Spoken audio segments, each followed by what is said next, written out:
डीपीडीसीचा निधी अडवल्याच्या मुद्द्यावरून सोलापूरच्या खासदार प्रणिती शिंदे यांनी गुरुवारी जिल्हाधिकारी कार्यालयात जोरदार आंदोलन छेडले। आपल्या पदाधिकाऱ्यांसह कार्यालयात दाखल होत त्यांनी अधिकाऱ्यांची विकेट उडणार आहे हे मी आधीच सांगितले होते म्हणत डीपीडीसीचा निधी अडवल्याच्या मुद्द्यावरून सोलापूरच्या खासदार प्रणिती शिंदे यांनी गुरुवारी जिल्हाधिकारी कार्यालयात जोरदार आंदोलन छेडले।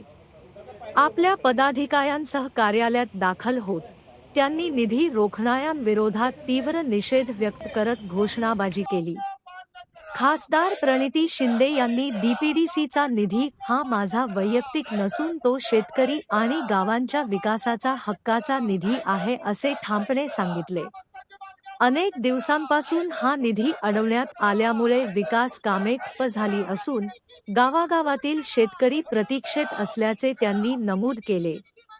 तसेच हा निधी पालकमंत्र्यांनी जाणीवपूर्वक अडवला असल्याचा गंभीर आरोप करत त्यांनी प्रशासनावरही टीका केली। काही अधिकारी हे सत्ताधाऱ्यांच्या दबावाखाली काम करत आहेत असा घणाघात करत त्यांनी निधी तात्काळ मंजूर करण्याची मागणी केली।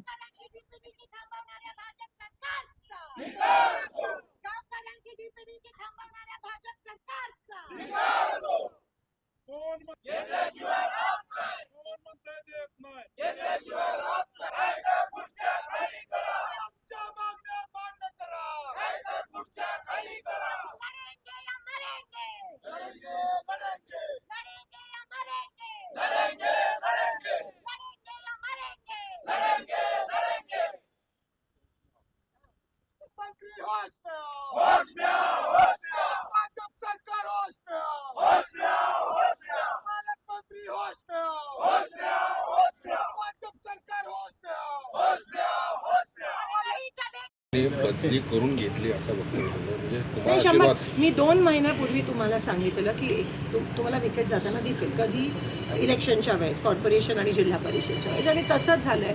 मी जसं म्हणाली हे कष्ट करून इथपर्यंत येतात ऑफिसर।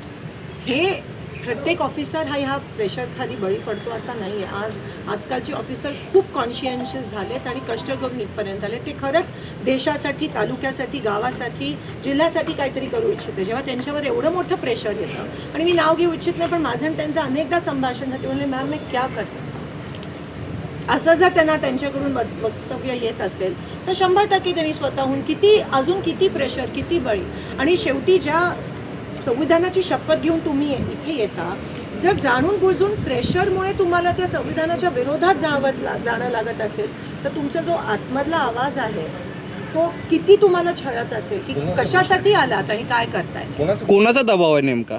मी जाहीरपणे बोलते आहे प्रस्थापितांचा आहे बीजेपीचा आहे वरपासून खालपर्यंत आहे पालकमंत्र्यांचा दबाव आहे इथे जेवढे सत्ताधारी आहेत त्या सगळ्यांचा दबाव आहे की काँग्रेसच्या खासदारांची कामं करू नका। पण जेव्हा तुम्ही आमची कामं थांबवता तेव्हा आमचं काम थांबवत नाही ती तुमच्यासाठी तुमची कामं असतील कारण का प्रत्येक कामातून तुम्ही काय कट घेता हे आम्हाला माहिती आहे पण ही गावकऱ्यांची कामं आहे जे थांबवण्याचं तुम्ही पाप करत आहात। खरं तर पुरामुळे जे ग्रस्त